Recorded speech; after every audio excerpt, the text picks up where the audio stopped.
Much. Members for inviting the National Association Federal Retirees to speak today. I would like to begin by recognizing that I and my colleagues are joining you from Ottawa, the traditional and ceded territory of the Algonquin Anishinaabe people who have lived on this land since time immemorial. L'Association nationale. The National Association of Federal Retirees is the largest national advocacy organization representing active and retired members of the Federal Public Service, the Canadian Armed Forces, and the Royal Canadian Mounted Police, and retired federally appointed judges, as well as their partners and survivors. With 170,000 members, including over 60,000 veterans and their families, the association has advocated for improvements to the financial security, health, and well-being of our members and all Canadians for nearly 60 years. Retirees is also proud to co-chair the Women's Veterans Research and Engagement Network, or WREN. WREN's mission is to work collaboratively to ensure equitable lifetime outcome for all veterans. I am here with the association's CEO, Mr. Anthony Pizzino, and our staff director of advocacy, Sayward Montague. I will share my time with Mr. Pizzino, and we would all be pleased to respond to your questions that the committee members may have at the end of the meeting. Our remarks today are supplemented by a written brief, and our association stands by to participate in other areas identified for study by this committee. Anthony?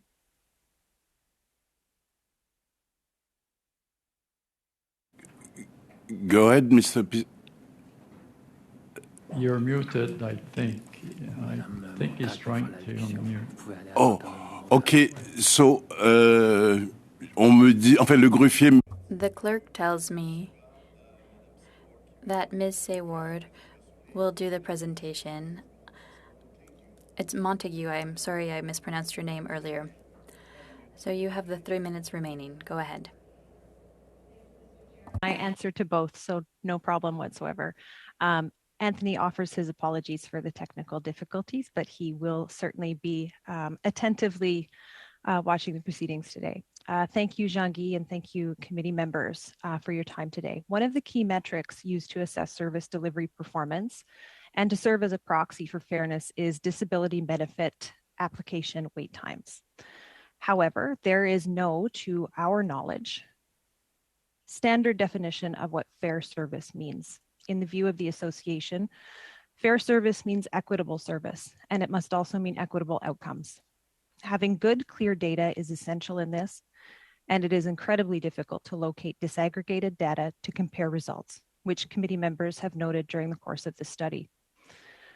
Transparent, clear, readily available data can help determine whether there is more to the wait time story, and it's a story that needs to be told in its entirety. For example, we know there are differences in wait times for Francophone and Anglophone veterans, but what we heard for the first time from the Veterans Ombudsman and the Deputy Veterans Ombudsman when they appeared at this committee on Friday, March 22nd, is that differences are compounded. Francophones wait longer, women wait longer, but Francophone women wait the longest. Uneven service delivery is not just about how long some claims are backlogged. It is about why these claims are delayed or backlogged, identifying the differences and addressing them with equity in mind. Uneven service delivery and lack of fairness are symptoms of institutional and structural biases and are the result of a failure to respond to the complex intersectional nature of the human beings involved.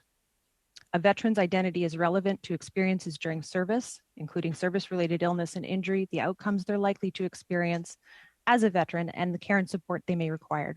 It's also relevant when it comes to military and veteran health research.